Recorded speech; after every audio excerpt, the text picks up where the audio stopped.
মই আকবৰ আৰু আপোনালোকে চাবলৈ আৰম্ভ কৰিছে একে ফিল্ম প্ৰডাকশ্যন ব্লগ হয়। আপোনালোক জনাবলৈ পাই খুব সুখী হৈছোঁ। আপোনালোকে গম পায় বিহু ফাটৰ বিহু বুলি ক'লে বিখ্যাত, অসম বিখ্যাত। আমি যাবলৈ লৈছোঁ বৰ্তমান আমি ঢকুৱাখানালৈ। ঢকুৱাখানা ফাটৰ বিহু আপোনালোকে জানে অহা কাইলৈৰ পৰা আৰম্ভ হ'ব ফাটৰ বিহু। তাৰ আমি তিনিদিনীয়া কাৰ্যসূচীলৈ আমি যাবলৈ কাৰণে ওলাইছোঁ। ইতিমধ্যে ওলাইছোঁ মই আৰু মোৰ বন্ধু মুস্তাফিজুৰ ৰহমান। আমি যাম আৰু আপোনালোকে চাই থাকক আমাৰ একে ফিল্ম প্ৰডাকশ্যন ব্লগ চেনেল, কাৰণ আমি খুব সুন্দৰ ভিডিঅ' আপোনালোকক দিবৰ কাৰণে চেষ্টা কৰিম। বিভিন্ন সময়ত বিভিন্ন ভিডিঅ' দিবলৈ চেষ্টা কৰিম। প্ৰথমতে আজি আপোনালোকক জনাবলৈ পাই আমি খুব সুখী হৈছোঁ, কাৰণ বিহু তাতে ফাটৰ বিহুৰ প্ৰথমটো ব্লগ আপোনালোকক দিবলৈ কাৰণে আমি চেষ্টা কৰিম। চাই থাকক প্ৰথমৰ পৰা শেষলৈকে। ধন্যবাদ।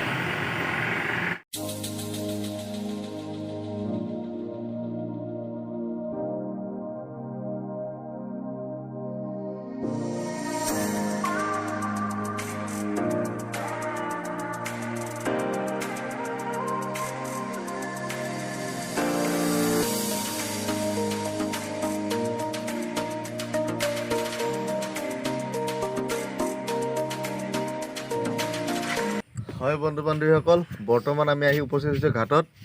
এইটো ভীমপৰা গাঁও ঘাট বুলি কয়। আমি ঘাট পাৰ হৈ পিনে যাম ঢকুৱাখানাত। আপোনালোকে গম পাইছে ফাটৰ বিহু উপলক্ষে আমি যাব ওলাইছোঁ। খুব সোনকালে আমি গৈ পাম। তাৰ কিছু আপোনালোকে ভিজুৱেল দেখাব চেষ্টা কৰিম। আপোনালোকে প্ৰথমৰ পৰা শেষলৈ চাই থাকক, কাৰণ আমি ভিডিঅ'টো আৰম্ভ কৰিছোঁ। তিনিদিনীয়া কাৰ্যসূচীৰ কাৰণে ওলাইছোঁ। খুব সোনকালে আপোনালোকে চাবলৈ পাব।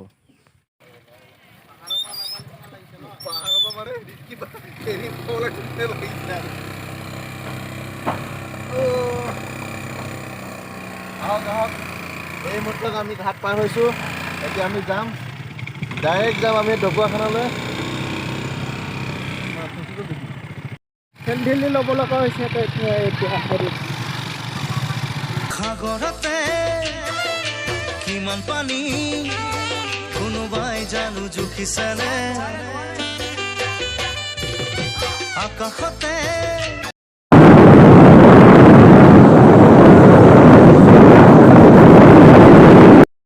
হয় বন্ধু বান্ধৱীসকল, ফাইনেলি আমি আহি পিনে পালোঁ ঢকুৱাখানা।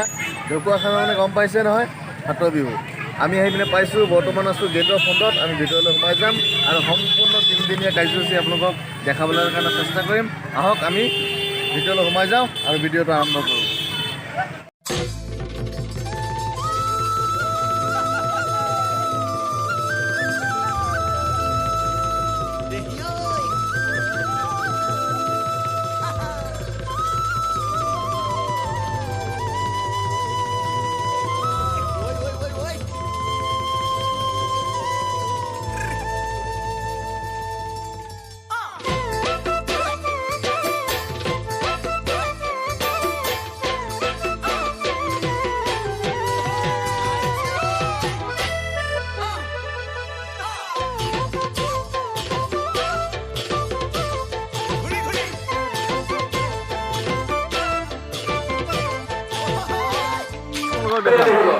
হয় বন্ধু বান্ধৱীসকল, দেখিছে খুব সুন্দৰ পৰিৱেশ।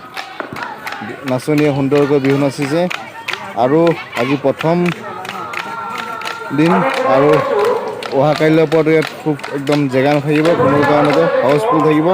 আপোনাৰ